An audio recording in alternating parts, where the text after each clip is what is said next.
पहा नवीन एपिसोड्स एकदम add free.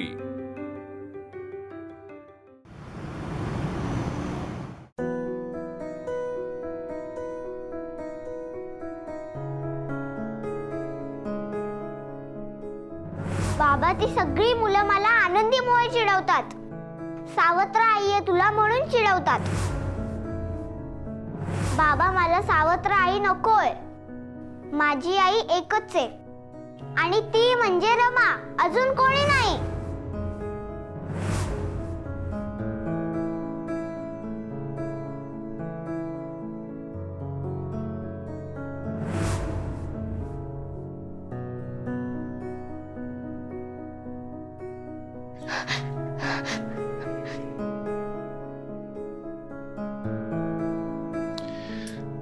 आनंदी, प्लीज रडू नकोस. प्लीज. तिकडे चिंगी दुखावली आणि तुला इथे त्रास होतोय, सगळं कळतंय. तिचं काही तू मनाला लावून घेऊ नकोस. ती लहान आहे. हे बघ, आपण समजावू तिला. आनंदी, हे बघ, चिंगीसाठी तू सगळं काही केलेस आणि सगळं काही करतेस. आई म्हणून जे जे काही करायचं ते सगळं करतेस तू. आनंदी, चिंगी तुला आई मानत नसली तरी सुद्धा तू तिची आई झालीयस.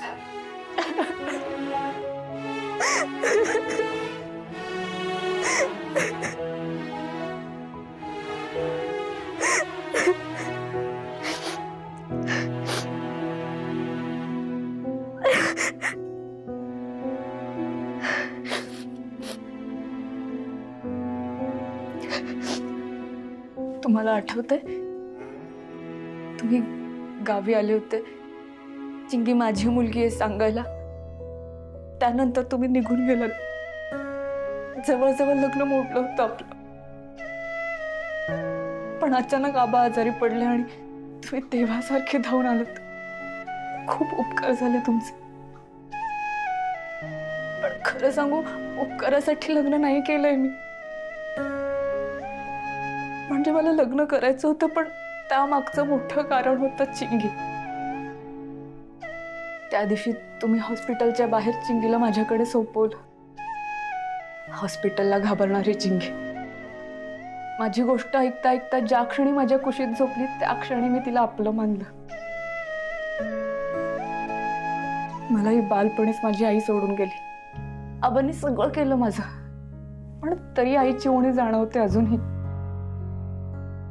घराचा उंबरठा ओलांडताना असं वाटतं की आज आई असती तर. असा प्रश्न आईचा चेहरा नीटचा आठवत नसलेल्या आनंदीलाही पडून गेलाय. जेव्हा वर्गात मैत्रिणी त्यांच्या आईबद्दल बोलायच्या ना, तेव्हा असं वाटायचं की शाळा सुटली आणि मी घरी जाईन आणि अंगणात माझी आई माझी वाट बघत असेल. पण घरी गेल्यावर आई विना अंगण दिसायचं आणि मग जाणीव व्हायची, नाही आई आपली या जगात. पहिल्यांदा जेवण बनवलं ना मी, तेव्हा आबांनी खूप कौतुक केलं. आबा म्हणाले की अगदी आईच्या हातची चव आली जेवणाला. पण आनंदीला कुठे माहिती होतं आईच्या हातची चव. अगदी पावला पावलावर जाणवत असत, आपली आई असती तर. खूप चिंगीचं काय होत असेल. तिच्या काळजीने मी भराभर गोष्टी द्यायला लागले तिला, पण अशाने मी तिची आई नाही ना होणार. जसं आई विना आयुष्य मी जगले ना, तसं चिंगीने जगता कामा नये. चिंगीच्या आयुष्यातली आईची कमतरता भरून काढायची हे मी मनोमन ठरवलं होतं. ती कमतरता तू भरून काढतेस आनंदी.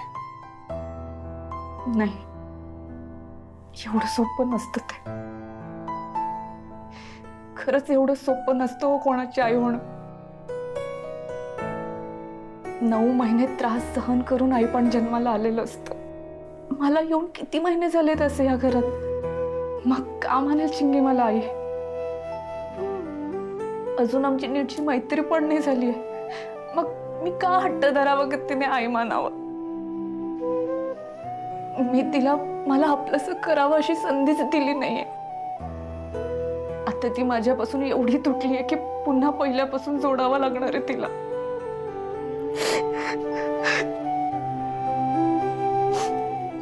तिच्या आईची जागा घेण्याचा प्रयत्न करते हे तिच्या डोक्यात बसलंय.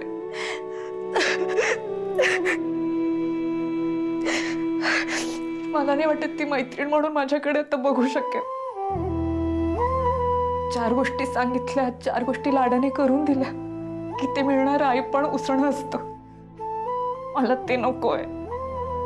मला हक्काने आई म्हणणाऱ्या चिंगीच्या चेहऱ्यावरच हसू कमवायचं.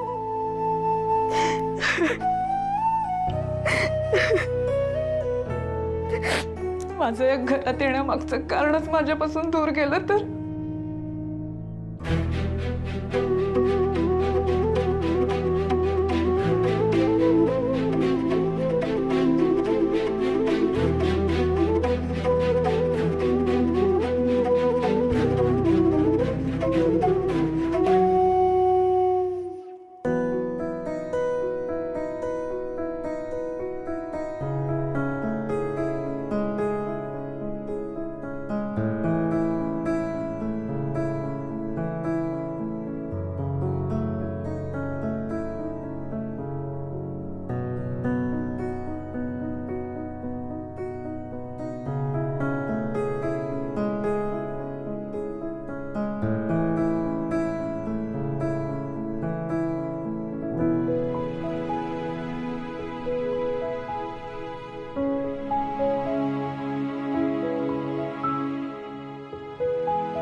चिंगी,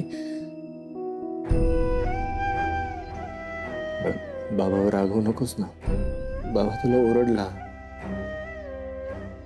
बाबाला पण तितका त्रास होतो ना. तू किती हट्ट करतेस. तू बाबाचं ऐकत का नाहीस. चिंगी, तुला असं वाटतं की मला लग्न करायचं होतं म्हणून मी लग्न केलं. नाही, मी लग्न करताना पहिला विचार माझ्या डोक्यात हाच होता की माझ्या चिंगीला, माझ्या बाळाला आई मिळेल, जे माझ्या चिंगीचे लाड करेल, माझ्या चिंगीची काळजी घेईल, तिला छान छान तिच्या आवडीचं जीव खाऊ घालेल, तिचा अभ्यास करून घेईल, तिला काय हवं काय नको त्या सगळ्या गोष्टी करेल. आणि आनंदी ते करते. तिला आई नाही मानत. आई म्हणून जे जे काय करायला पाहिजे ते आनंदी सगळं करते. ती तुला अगदी तिची मुलगी मानते, सगळं करते. तू नको ना तिच्यावर चिडूस. आणि असं कधीच म्हणत नको अनुज की मी माझ्या स्वार्थासाठी लग्न केलं, असं नाहीये. मी नाही तुझी आई बनू शकलो का म्हणून मी आनंदीला आपल्या घरी आणलं तुझ्यासाठी, फक्त तुझ्यासाठी.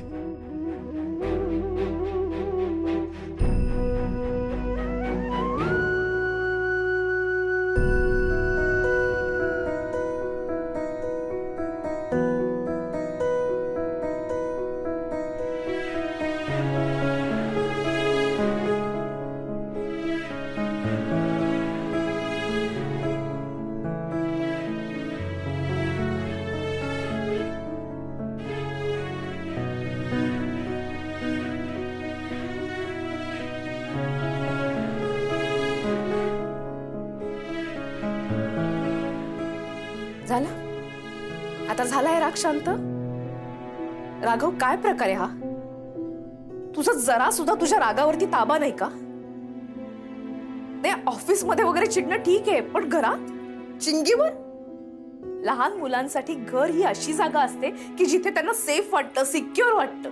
त्यांना असं वाटतं की इथे आपल्याला कोणी दुखावू शकत नाही, आपली हक्काची जागा वाटते. पण चिंगी काल न खाता पिता झोपली, काही पोटात नव्हतं तिच्या. तुम्ही सगळेजण ना आपल्या इगो मध्ये अडकलेले आहात. नाही, बाकीच्यांचं ठीक आहे, पण तू तर बाप आहेस ना तिचा.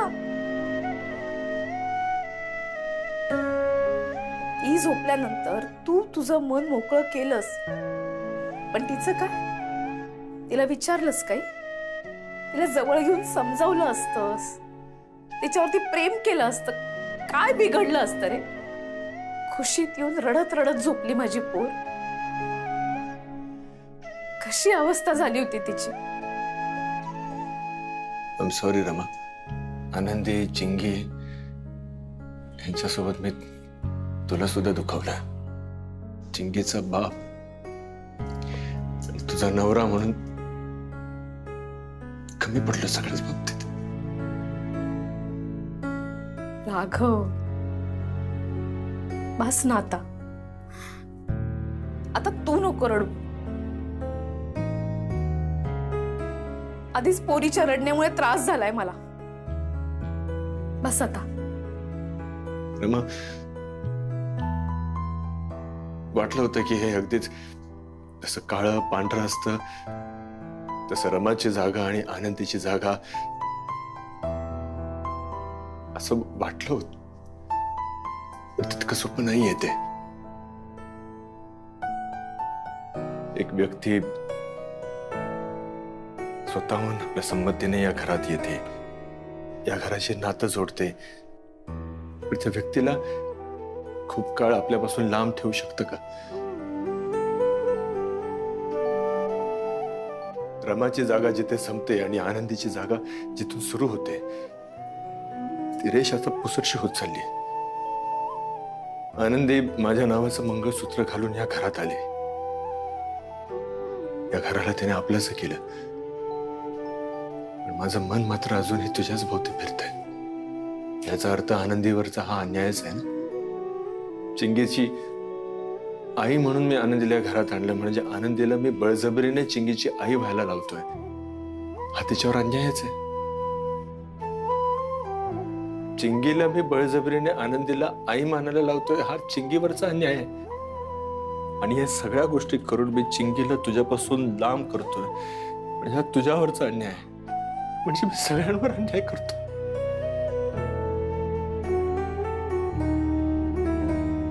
या नात्यांचा, भावनांचा, या जबाबदाऱ्यांचा खूप गुंता होत चाललाय आणि मी त्यात अजून खोल खोल रुतत चाललोय. आणि म्हणून हे सगळं काय आपल्या घरातले भोगतायत.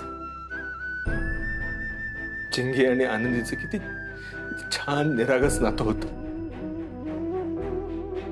ते आज माझ्यामुळे तुटलंय. पण फार काळ हे नाही होऊ देणार मी.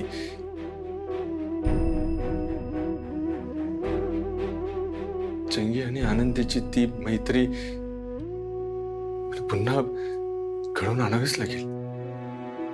ही सगळी विस्कटलेली घडी मला स्वतःलाच नीट बसवावी लागेल. काय करू त्यासाठी?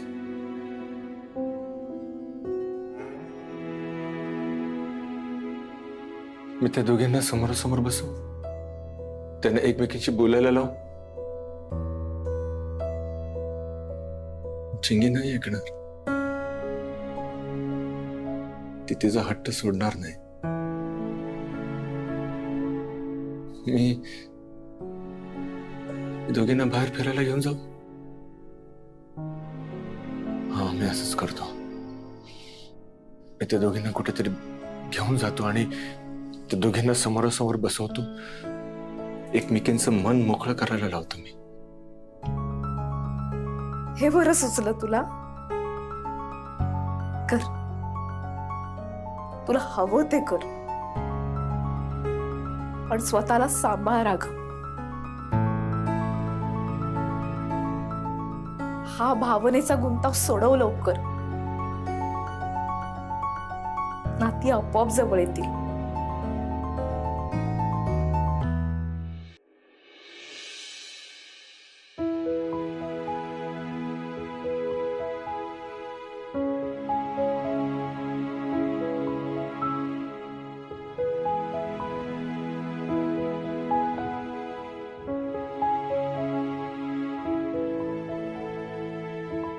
एक कप दूध प्यायली माझी चिंगी.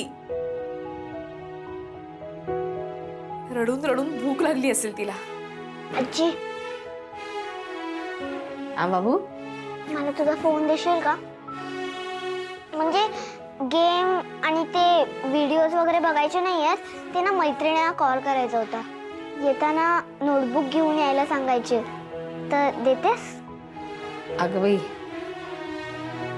म्हणजे कामासाठीच हवाय तुला फोन नाही का? मग देते ना आजी फोन.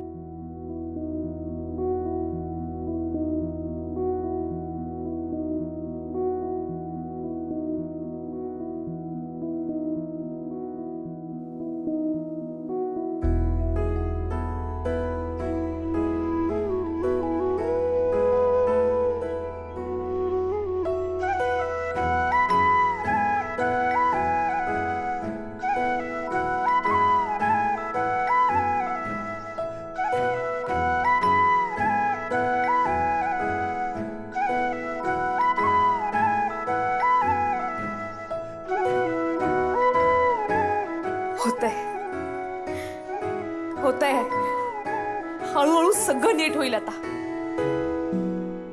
हॅलो दिव्या, ऐकतेस का? तू निघालीस? रेडी झालीस का? आज संध्याकाळपर्यंत चिंगी आणि आनंदीची मैत्री पूर्वीसारखी होईल बघ. हो दे बाबा. हे चिंगी, गुड मॉर्निंग. ओके बाय, नंतर कॉल कर.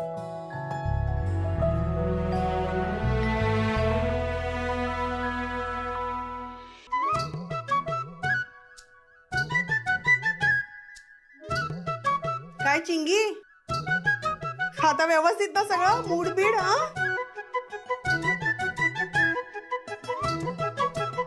काय ग,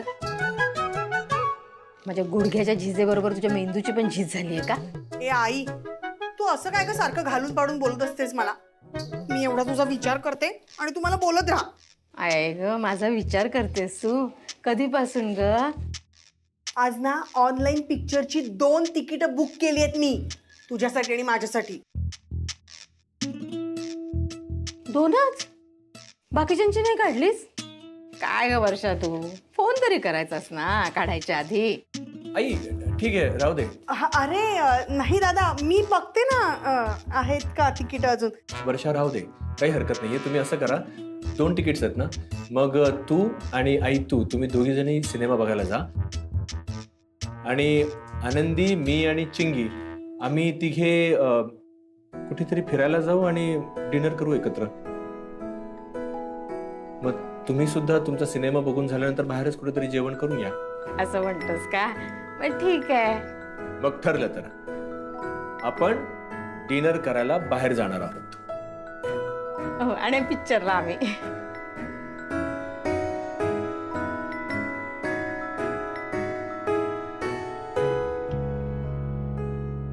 बाय आई.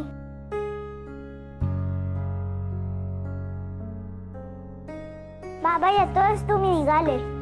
हा.